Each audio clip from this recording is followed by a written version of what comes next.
আজ সন্ধ্যে থেকেই রাহুল অরুণোদয় বন্দ্যোপাধ্যায়ের মৃত্যুর খবরে শোকস্তব্ধ টলিউড।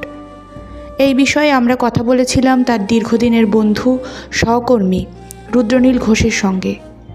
চিরদিনের তুমি যে আমার সিনেমার শুটিং থেকেই তাদের বন্ধুত্ব। শুনে নেব তার সহকর্মী রুদ্রনীল ঘোষের প্রতিক্রিয়া। সবকটা খবরই আর কি শুনে গেলাম, মিথ্যে বিশ্বাস করতে ইচ্ছা করছে। মন তো মানে না, কারণ ওর সঙ্গে তো শুধু তোমার অভিনেতা সহ অভিনেতা এইসব সম্পর্ক তো ছিল না, ভাইয়ের মতো ছিল। ও কেবল সিনেমার জগতের নাম রাহুল বা ভালো নাম অরুণোদয় বলে কোনোদিন ডাকিনি। আমাদের পরবর্তী ব্যাচের যে কজন চূড়ান্ত প্রতিভাধর বুদ্ধিমান সমাজ সচেতন মানুষ ছিল তার মধ্যে ও একজন।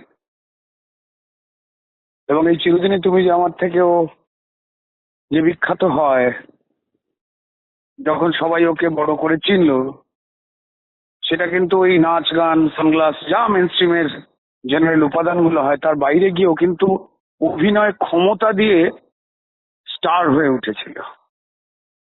তার আগের সময়টা তো দীর্ঘ সময় কাটানো একসঙ্গে। আমার রানীকুটির বাড়িতে আমি যখন স্ক্রিপ্ট লিখতাম, চর্চা করতাম, তখন অভিনয়, সমাজ, জগৎ, মানুষ তা নিয়ে ক্রমাগত আলোচনা, এটাই ওর নেচার ছিল। এত বেশি যতটা পলিটিক্যালি কনসাস ততটাই সোসাইটির দিক দিয়ে, মানুষজনের দিক দিয়ে কনসাস।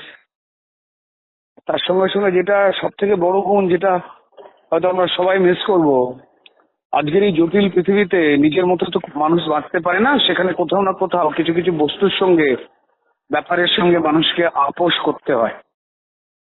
আমার দেখা অত্যন্ত স্পষ্ট একজন মানুষ বলবো বা ভাই বলবো, যে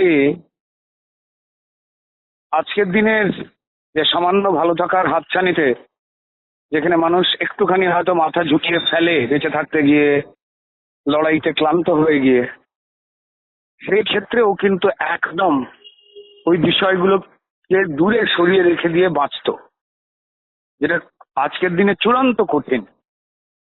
এবং হঠাৎ করে প্রাপ্তি লোভ, এটা চলে এলে কেমন হয়, যা অনেকেই ভাবে, তার ধার পাশ দিয়ে কোনোদিনও হাঁটতো না। খুব সহজ করে নিজের পছন্দ, নিজের কথা যুক্তি দিয়ে রাখতে পারে একটা মানুষ ছিল রাহুল।